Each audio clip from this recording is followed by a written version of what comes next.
Hello, नमस्कार, जय श्री कृष्णा। मेरे चैनल नव में एक बार फिर से आप सबका स्वागत है।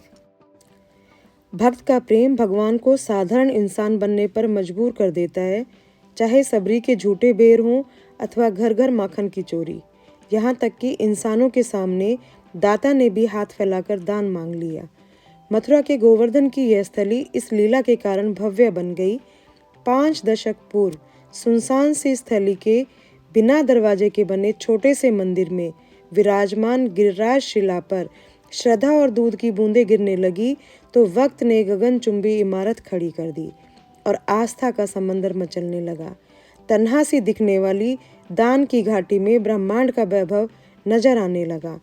इतिहास का यह अद्भुत नमूना कदम दर कदम सौंदर्य और आस्था का इतिहास रचता चला गया। गोवर्धन में स्थापित यह मंदिर भक्तों के लिए मन्नतों को दरबार माना जाता है। कन्हैया इसी स्थली पर ग्वाल वाल के साथ माखन और दही का दान लेते थे। धार्मिक इतिहास के पन्ने ऐसे अनूठे प्रेम के लम्हों को सहेजे हुए हैं। समर्पण भरे प्रेम के दिव्य पलों के संग्रह से सुसज्जित ब्रज वसुंधरा का इतिहास राधा कृष्ण के साथ गोपियों की प्रेम छलकाती भक्ति को दर्शाता है। ब्रजभूमि के कण कण में द्वापर युगीन रहस्यमयी लीलाएं छुपी हुई हैं।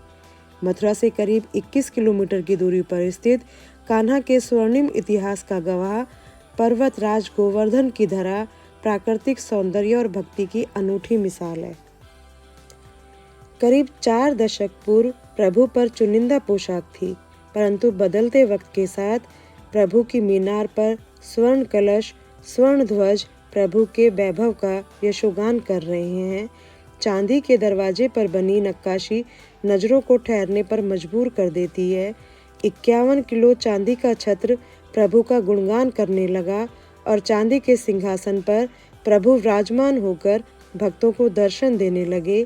स्वर्ण आभूषण युक्त श्रृंगार प्रभु के वैभव को दर्शाकर भक्तों को सम्मोहित कर अपलक निहारने पर मजबूर कर देता है। प्रभु को दूध दही की याद न सताए, इसलिए सुबह से ही दूध दही शहद आदि से रोजाना पंचामृत अभिषेक कराया जाता है। बाल भोग में माखन मिश्री मीठा दूध रोज ही भोग लगाया जाता है और दोपहर के समय प्रभु को आभूषण युक्त पोशाक धारण कराई जाती है। प्रभु के स्वाद के लिए मंदिर में ही विभिन्न तरह के व्यंजन तैयार किए जाते हैं। जय गिरिराज जी महाराज जी की जय। जब गिरिराज पर्वत उठाया था कृष्ण जी ने, तो उनके जो सखा साथी थे उन लोगों ने डंडे लगा रखे थे गिरिराज पर्वत पे की टिकाने के लिए। तो 7 दिन तक लगातार बारिश होती रही और वो गिरिराज जी पर्वत उठा के, तो वो बीच में कन्हैया जैसे कहते तू सुस्ता ले उंगली हटा ले, हमने डंडे लगा रखी है। तो जैसे ही उन्होंने उंगली हटाई वो गिरिराज पर्वत नाचने लगे। तो फिर कहते भैया लगा ले, हम नहीं कर रहे, तेरा ही सब मामला है, तेरी माया है, तू ही समेट। तो बस भगवान जी की तो एक उंगली काफी थी। बाल रूप में भगवान जहाँ खेले हों, जिसे उंगली पर धारण किया हो, उस गोवर्धन की महिमा के क्या कहने। परिक्रमा मार्ग यहाँ से शुरू होता है, बड़ी परिक्रमा मार्ग गोवर्धन में 4 कोस की और एक 3 कोस की है। 4 कोस माने 11 किलोमीटर और ये 11 किलोमीटर की परिक्रमा बड़ी वाली शुरू होती है यहाँ से और यहाँ पे घूम के खत्म होती है और उसके उल्टी तरफ 3 कोस की है। वो मिलकर ही एक बड़ी परिक्रमा बनती है, जिसे पूरी परिक्रमा एक कहते हैं। हर इंसान को पूरी जिंदगी में 2 परिक्रमा जरूर लगानी चाहिए। और ये एकादशी की वजह से ज्यादा भीड़ है। आज रात से शुरू हो जाएगी परिक्रमा, 5 दिन ये पूरी चलेगी। गोवर्धन गिरिराज महाराज की जय हो। गोवर्धन का स्पर्श हो जाना भी सौभाग्य की बात है।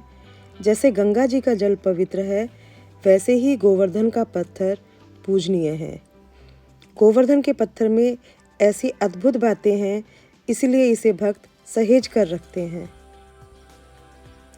जीवन काल में गिरिराज गोवर्धन का कम से कम एक बार स्पर्श हो जाना ही सौभाग्य की बात मानी जाती है। गोवर्धन परिक्रमा करने वाले भक्त भी गोवर्धन जी का पत्थर लाकर के अपने घर में रखते हैं। कलयुग में गोवर्धन पर्वत, जिन्हें गिरिराज भी कहा जाता है, उनकी परिक्रमा बहुत ही महत्वपूर्ण मानी गई है। गिरिराज गोवर्धन की परिक्रमा श्रद्धालुओं के सभी मनोरथों को पूर्ण करने वाली होती है। गोवर्धन पर्वत को योगेश्वर भगवान कृष्ण का साक्षात स्वरूप माना गया है।